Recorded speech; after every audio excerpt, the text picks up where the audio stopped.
Share बाजार की volatility अपने चरम सीमा पे। सितंबर 2024 में सेंसेक्स का लेवल 86,000 के पीक को टच किया। सितंबर के बाद से मंथ ऑन मंथ शेयर बाजार में डिक्लाइन जारी है। सेंसेक्स आज वीडियो बनाने के दौरान 24 जनवरी 2025 को 76,000 के लेवल पे ट्रेड कर रहा है। 2 दिनों पहले 75,000 का बॉटम भी देखा गया था जब अमेरिका में ट्रम्प साहब की ताजपोशी हुई थी। 10,000 एब्सोल्यूट टर्म्स में 12 से 13% परसेंटेज टर्म में सेंसेक्स और निफ्टी का फॉल है। अगर स्मॉल कैप और मिड कैप की बात की जाए तो स्टॉक लेवल पे तो बिल्कुल गलत बात है। इंडेक्स लेवल पे भी 15 से 18% का फॉल देखा जा सकता है। जब ये प्रोलॉन्ग्ड करेक्शन साइकिल मार्केट में होता रहता है तो जितने नए निवेशक जो म्यूचुअल फंड के अंदर आए हैं या शेयर बाजार के अंदर आए हैं उनमें एक घबराहट का माहौल, पैनिक का माहौल देखा जाने लगता है। सेंटिमेंट नेगेटिव हो जाते हैं, विकल्प हम खोजने लगते हैं। हम जिन फंड्स में पैसे अपने लगा के बैठे होते हैं उनमें कमियां ढूंढने लगते हैं और हमें लगता है कि फाइनली ये सब बेकार है। फिक्स डिपॉजिट से बढ़िया कुछ भी नहीं है, प्रॉपर्टी से बढ़िया कुछ भी नहीं है, गोल्ड खरीद लो, वो हमेशा सेफ रहेगा। अब देखिए ये सारी बातें ये करेक्शन साइकिल में ही होती है और ऐसा है नहीं कि करेक्शन साइकिल पहली बार आया है। 2 साल पहले 2022 में करेक्शन साइकिल आया था। अक्टूबर 2021 बाजार का पीक 62,000 तक टच हुआ। इसके बाद से गिरावट जारी रही। मार्च 2022 आते आते 52,000 तक सेंसेक्स का बॉटम देखा गया। 52,000 के बॉटम मतलब 18% की गिरावट। बार बार सेंसेक्स रिकवर कर जाता था, एक क्योंकि एफआईआई परचेज सेल कर रहे थे मगर डीआईआई परचेज कर रहे थे। बार बार रिकवर होता था मगर फिर अमेरिका से कुछ चाइना से खबरें ऐसे आ जाती थी कि बाजार फिर से करेक्ट हो जाता था। चाहे वो हिडनबर्ग का रिपोर्ट हो अडानी के ऊपर, चाहे अमेरिका में एक पीएमसी करके बैंक का कोलैप्स होना हो, या चाइना में एक एवरग्रैंड करके रियल एस्टेट फर्म जिसने बैंक्रप्सी दायर कर दी थी और उसको लेमन ब्रदर्स से कंपेयर किया जाने लगा था। ये तमाम तरह की बातें 2022 में हो रही थी जिसके कारण सेंटिमेंट नेगेटिव थे। मार्केट बार बार रिकवर होने के बावजूद फिर 55-56 हज़ार के लेवल पे ट्रेड करता रहा था। आज फिर से यही दौर आया है क्योंकि 2022 के दिसंबर के बाद जैसे ही एफआईआई की वापसी होती है सेंसेक्स अपने पीक को ही टच नहीं करता 62,000 को, बल्कि इसके ऊपर की छलांग 75,000 और 85,000 और 86,000 तक जाती है। 6 महीने से 12 महीने का करेक्शन और 2-2 साल 3-3 साल की rally. It should ideally give a very positive feedback, very positive experience to the clients who have covered their 3 years or 5 years, और even to the new clients जो नए आए हैं उन्हें इतिहास को पढ़ना चाहिए, उन्हें बैक हिस्ट्री को पढ़ना चाहिए। तो इस क्राइसिस को अपॉर्चुनिटी में कैसे तब्दील किया जाए इस सवाल का जवाब उन्हें मिल जाएगा। इस वीडियो का उद्देश्य आपसे जुड़ने का है। फंडामेंटल लेवल पे क्या चीज़ें हो रही है। नर्चरिंग वेल्थ कंपनी जो कि वेल्थ मैनेजमेंट, टैक्सेशन और लीगल फर्म है।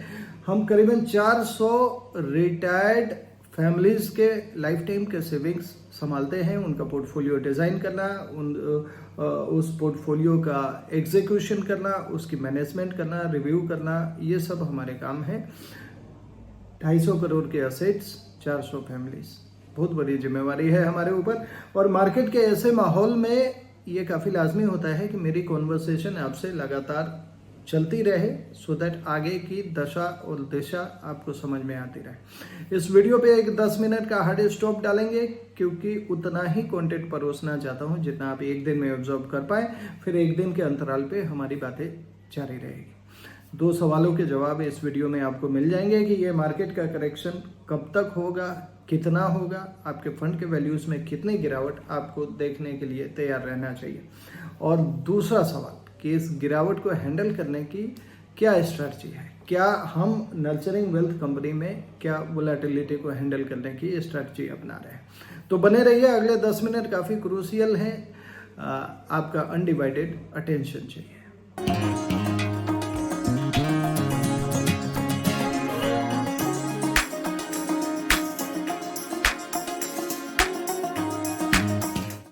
चलिए पहला सवाल उठाते हैं कि बाजार में करेक्शन कब तक होगा, कितना होगा, पोर्टफोलियो वैल्यूज में कितना डिप देखने के लिए आपको रेडी रहना चाहिए।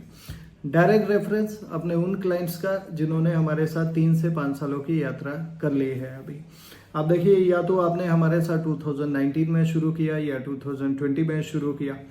जब भी शुरुआत करते हैं और एक लमसम पैसे आप हमें देते हैं, सो मार्केट की अनप्रेडिक्टेबिलिटी को देखते हुए, मार्केट की वोलेटिलिटी को देखते हुए हम आपके पैसे पहले एक पार्किंग फंड में डालते हैं, इक्विटी सेविंग या डेट फंड में पहले डालते थे, और इसके बाद हम 2 स्कूल ऑफ थॉट्स का सहारा लेते थे। पहला स्कूल ऑफ थॉट जो कहता है मार्केट को टाइमिंग मत कीजिए, मार्केट में डिसिप्लिन बनाइए, या तो मंथली या तो वीकली एक 3-4 फंड के पोर्टफोलियो में पैसे जाते रहे, so that is discipline irrespective of time. Second school of thought कहता है कि आप मार्केट को 2% के निफ्टी पे बाई एड टिप करते रहिए। जैसे एक अपॉर्चुनिटी इनकैशमेंट होता है, स्टिपी के जरिए आप 10 से 15 हजार एक फंड में ले सकते हैं, मगर बाई एट डिप के जरिए आप 10 से 15 लाख भी ले सकते हैं। तो जितना बड़ा फॉल, जितने बड़े डिप, उतना ही ज्यादा आपको डिस्काउंटेड रेट पे आपके यूनिट्स उस पर्टिकुलर फंड में परचेज हो जाएंगे। हमने इन दोनों स्कूल ऑफ थॉट्स को अपना लिया और दोनों को पैरेलली रखते हुए अपने पोर्टफोलियोज का डिजाइन किया। हमने डिप्स को भी बाई किया और हमने वीकली स्टिपी के जरिए हमारा इक्विटी का पार्टिसिपेशन भी चलता रहा। 2020 मार्च कोरोना का पीरियड, बहुत ज़्यादा नेगेटिव सेंटिमेंट्स। जब हम अप्रैल के लोअर सर्किट पे थे, 25,000 का बॉटम, जो कि एक 44,000 के सेंसेक्स से फॉल हुआ था, मोर देन 44%। उस समय हम सबको ये बातें नहीं पता थी कि ये बाजार 2 साल में रिकवर हो जाएगा। उस समय सब चारों तरफ ये बातें हो रही थी कि हमारी इकोनॉमी तो 10 साल पहले चली गई है, 10 साल तो खाली रिकवरी में हो जाएगा। मगर ये जो हमारा प्रोसेस था और डिसिप्लिन था और twin strategy of opportunity encashment और डिसिप्लिन के, ये हमारे काफ़ी काम आया। क्योंकि एक तरफ बाजार गिरता जा रहा था, एक तरफ हम उस डिप्स को बाई कर रहे थे, और वीकली स्टिपी के जरिए हमारी टॉपअप भी उन पर्टिकुलर फंड्स में होती जा रही थी। अगस्त तक बाजार में रिकवरी नहीं आई है, मगर इसके बाद जो बुल रन चला है वो लगातार अक्टूबर 2021 तक चलता रहा है। हमारे पोर्टफोलियो वैल्यूज पीएमएस में या म्यूचुअल फंड में बहुत बेहतर दिखने लगे, आपको कॉन्फिडेंस आया, और इसके बाद पहली दफ़ा आपने हमारे साथ 50% अपने पैसों को शुरुआत किया था, बाकी 50% आपने एफडी का पोर्टफोलियो या कुछ और किया था। जब आपको एक बार कॉन्फिडेंस आ गया तो आपने हमें बचा हुआ पैसा भी दे दिया, या पीएफ के पैसे निकले या किसी ने प्रॉपर्टी बेची, उसको आपने टॉपअप किया। ये जब सेकेंड टाइम आपने हमें पैसा दिया, तब 2022 का करेक्शन साइकिल शुरू हो चुका था। अक्टूबर 2021 पे जो रिटर्न्स आपके दिख रहे थे वो कम होने लगे, मार्केट में गिरावट आने लगी। कुछ समय तक आपके काफ़ी सवाल आए मेरे पास कि इस फंड में चार्जेस बहुत हैं, पीएमएस में बहुत चार्जेज हैं, ये फंड तो गड़बड़ नहीं ले लिया। मगर उस समय हमने ये निर्णय लिया कि हम इस टिप्स को फिर से बाई करते जाएंगे, जो हमने 2020 के दरमियान किया था, और आपने हमारी बात मानी। हमने एक साथ 2022 की वोलेटिलिटी को खरीदते चले गए, अपने करंट वैल्यू को फॉल को दरकिनार करते हुए। इसके बाद 2022 का जैसे ही समय खत्म हुआ, बाजार की रैली अगले 2 सालों तक चलती रही, और आपकी पोर्टफोलियो के XIRR रिटर्न 22% और 23% भी पहुंच गए। अपने हर वेबिनार, हर सेमिनार में इस बात पे मैं ज़रूर वजन डालता रहा कि ये जो 22 और 23% के XIRR है वो सस्टेनेबल नहीं है, ये लॉन्ग टर्म में ऐसा नहीं रहेगा। लॉन्ग टर्म में म्यूचुअल फंड पोर्टफोलियो आपको 12 से 15% का रिटर्न देता है। अगर आपने थोड़ी बढ़िया प्लानिंग कर ली, बढ़िया मैनेजमेंट कर ली, तो हम 15 से 18% का भी रिटर्न निकाल लेते हैं। आज वही 22% वापस से घूम फिर के 15 से 18% पे आपको दिख रहा होगा। सो पीक से देखें तो फॉल ज़रूर है, मगर अगर इस बात को देखें कि उस समय हमारे पास विकल्प क्या था, एक फिक्स डिपॉजिट में तो पोस्ट टैक्स रिटर्न 5% की ही आती है, वो भी तब जो इंटरेस्ट रेट के पीक पे बैठे हैं। अगर 2020 के वक्त की तुलना की जाए तो उस समय तो 6.5% पे बैंक की एफडी थी, और सीनियर सिटीजन सेविंग स्कीम 7.4% पे थी। उस समय प्रधानमंत्री व्यय बंधन योजना भी 7.4% पे थी। तो पोस्ट टैक्स रिटर्न 3 से 4% पे ही हम बैठे रहते हैं। उस लेवल से क्या हम 3 गुने ऊपर नहीं है? तो इसमें क्या काम आपके लिए आया है कि नंबर 1 आपने इक्विटी की स्टैगर्ड वे में परचेज करी, नंबर 2 आपने इस बीच की वोलेटिलिटी को दरकिनार किया, आप इस मार्केट में बने रहे, तभी आपकी यात्रा बड़ी अच्छी रही है। जब भी एक तरफा रैली आती है तो कई लोग हाइपर अग्रेसिव भी हो जाते हैं और हमें उनकी अग्रेसिवनेस को मोडरेट भी करना होता है।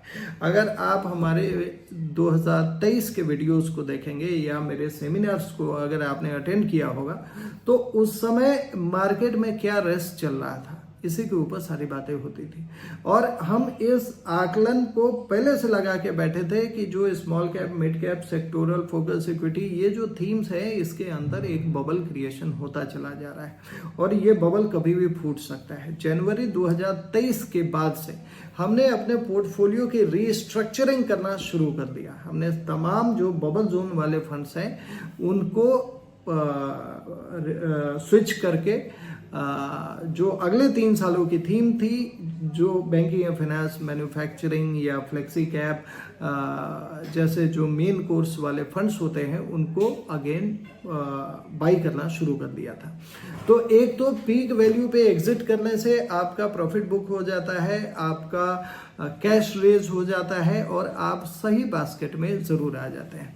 हाँ, जिन लोगों के फंड्स में ये पोर्टफोलियोज में ये small cap, mid cap, sectoral fund, bubble वाले फंड नहीं थे, उसमें कोई एक्शन लेने की जरूरत नहीं थी और हमने कोई एक्शन नहीं लिया क्योंकि वहां हम काफी सेफर साइड में पहले से ही बैठे हुए हैं। आज अगर बाजार गिर भी रहा है सो इस गिरावट को अगर हम खरीदते जा रहे हैं, अगर हमारे पास कोई सरप्लस कैश अवेलेबल है तो ये आपकी जो रिलेटिव गिरावट है, your relative fall with respect to the market will always be lower और जैसे ही मार्केट रिकवर होगा तो ये सस्ते यूनिट्स आपकी पर यूनिट कॉस्ट बढ़त के समय आपको बहुत अच्छा फंड वैल्यू देखेंगे। तो ये तो बात हो गई जो लोग हमारे साथ 3 से 5 सालों के बीच में जुड़े हैं। अब बात कर लेते हैं वैसे लोगों की जो विद इन 3 इयर्स जुड़ना शुरू किया, 2 साल हुए हैं या 1 साल हुए हैं या इवन 6 महीना हुए हैं। अब देखिए 2023 के बाद हमने इस स्ट्रैटेजी में एक और स्ट्रैटेजी पैरेलली ऐड किया। क्या? 50% ऑफ द लमसम अमाउंट हमने हाइब्रिड फंड्स में लेना चालू किया, जो कि मल्टी एसेट कैटेगरी या एसेट एलोकेट कैटेगरी या बैलेंस एडवांटेज कैटेगरी है और बाकी 50% में हमने डिप्स को बाई करते हुए प्योर इक्विटी रेस करना शुरू किया। अगर आपके 2 साल हो चुके हैं या 2.5 साल हो चुके हैं तो ऐसा हो सकता है कि आपके जितने भी यूनिट्स हैं, जितने भी कैश हैं, इक्विटी सेविंग है, वो एग्जॉस्ट हो चुके और अभी हम किसी डिप को बाई नहीं कर पा रहे हैं। तो सरफेस लेवल से ऐसा ही दिख रहा है, मगर इंटरनल लेवल पे जितने भी हमने मल्टी एसेट फंड लिए हैं, हाइब्रिड फंड लिए हैं, जो 2023 में लिए हैं, उसमें fund manager as a inherent characteristic of the fund they are increasing the equity exposure. तो यही कारण है इन फंड्स को लेने का कि जब एक फिर से करेक्शन का दौर आएगा तो इक्विटी को, डिप्स को बाई करने के लिए या तो हमारे पास फ्रॉम आउटसाइड द फंड सुविधाएं होनी चाहिए या फंड मैनेजर के पास इनसाइड द फंड सुविधाएं होनी चाहिए। So that was reason of adopting this 50% multi asset, 50% buy a dip, जो पुरानी वाली स्ट्रैटेजी थी उसके लिए। सबसे ज्यादा परेशानी 6 महीने से 12 महीने पहले वाले नए निवेशकों में है। आपने अभी यात्रा शुरू ही करी है, आपने कैपिटल के ऊपर ग्रोथ की आशा रखते हुए यात्रा शुरू करी है और डेली फंड वैल्यू को देखकर आपको मायूस होना पड़ रहा है। तो आज 10 मिनट पूरे हो चुके हैं। परसों मेरे वीडियो का जरूर इंतजार कीजिएगा, आपके लिए कंटेंट आएगा। इस गिरावट को, इस क्राइसिस को कैसे अपॉर्चुनिटी में बदलना है, कितनी गिरावट देखने को तैयार रखना है, क्या रीस्ट्रक्चरिंग की स्ट्रेटजी बनानी है, ये सब परसों के वीडियो में। धन्यवाद।